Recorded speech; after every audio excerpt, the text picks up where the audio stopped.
So guys, today we are digging into the starter.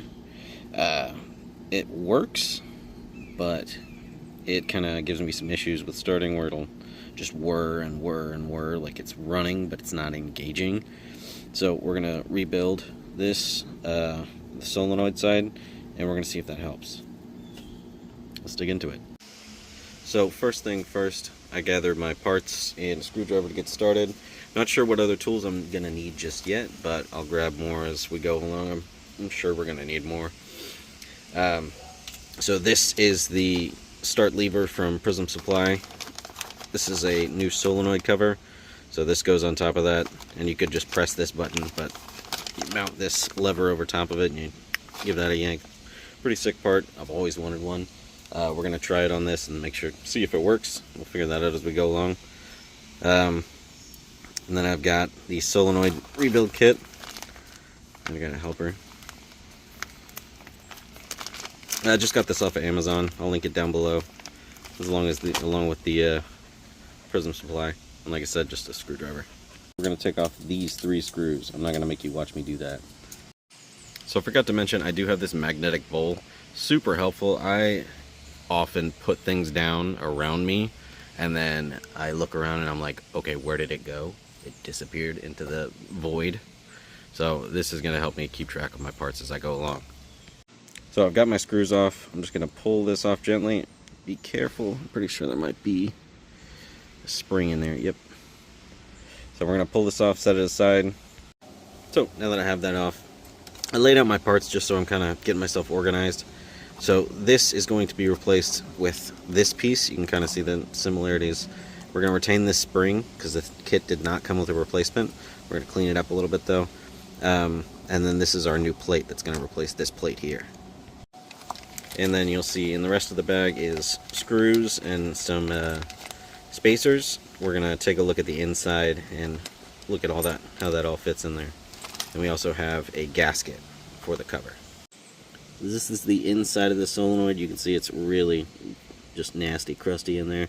So we're going to clean some of that up. I've got some contact cleaner and some wire brushes. I'm going to be real gentle around these. Looks like that's a connection of some sort. I'm going to break that. And then we're going to be replacing these bolts and the spacers here. So after using a wire brush and some contact cleaner, this is what we're looking at now. Now, this might work in some situations. Like this might work better now that I've cleaned some of that gunk out of there and I just cleaned the parts up and put it back together. But I am going to move forward with replacing all these parts in here. Alright, so we're taking the first one off here. The top nut is 12 millimeter. This one was 14. Set that in my little magnet bowl. I'm just going to slowly pull all this stuff out. Gonna keep track of what's what. We're putting it back together.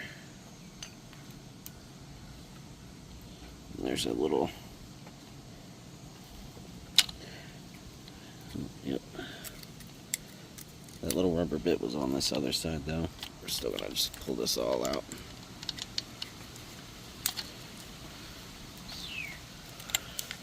Alright.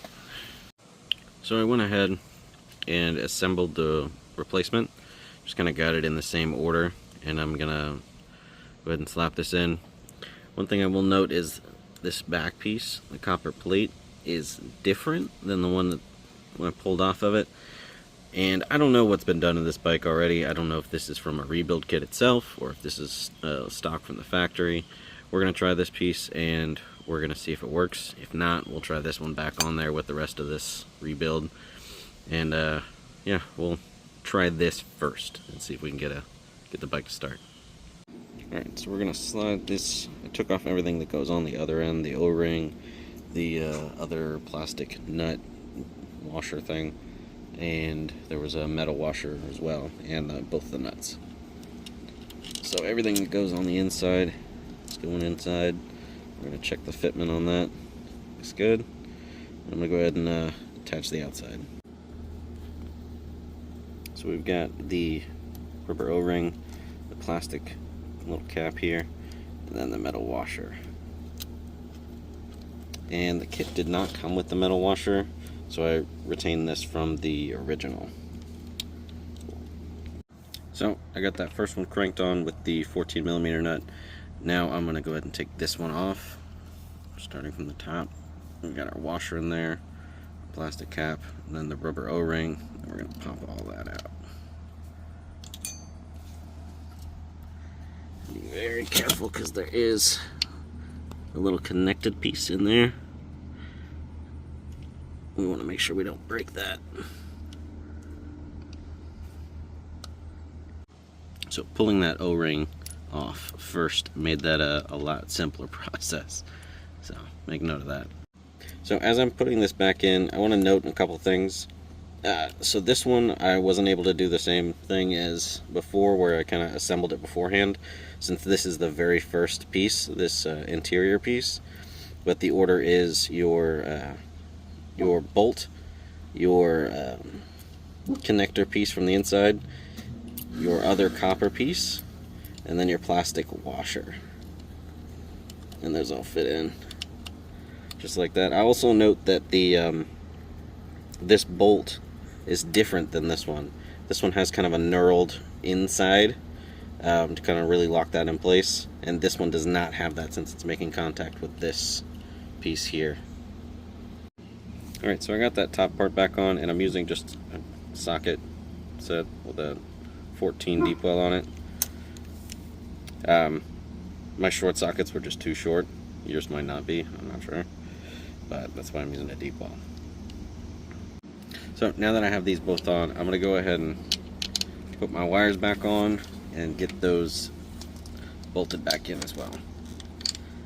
And then we're going to reinsert the middle part here and then replace this cover and gasket and install our lever.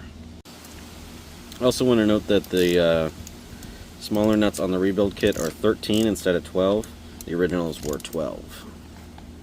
I also want to note that before I put this 13 back on, I sprayed this down with some contact cleaner and gave it a scrub down. So, reinstalling this piece, this is the replacement. Super simple. Just going to line that right up in there, push it in, and we're in. So let's go ahead and install that cover.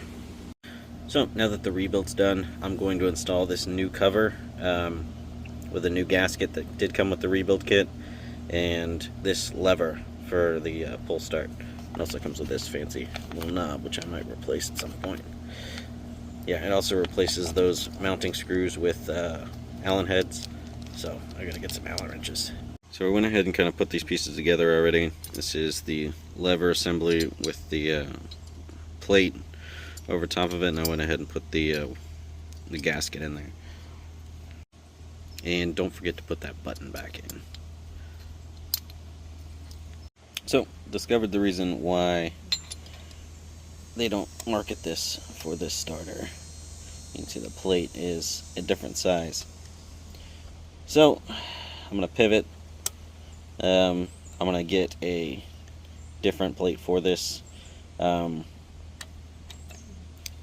did have the thought of modding this plate to make this accept that same push button, just cutting out a hole for it. But I'm not going to do that. I'm just going to put this back on. I might end up doing something later with this, but for now I'm going to leave it as is. Just put this back on. Alright, so I got that plate back on, just put these screws back in.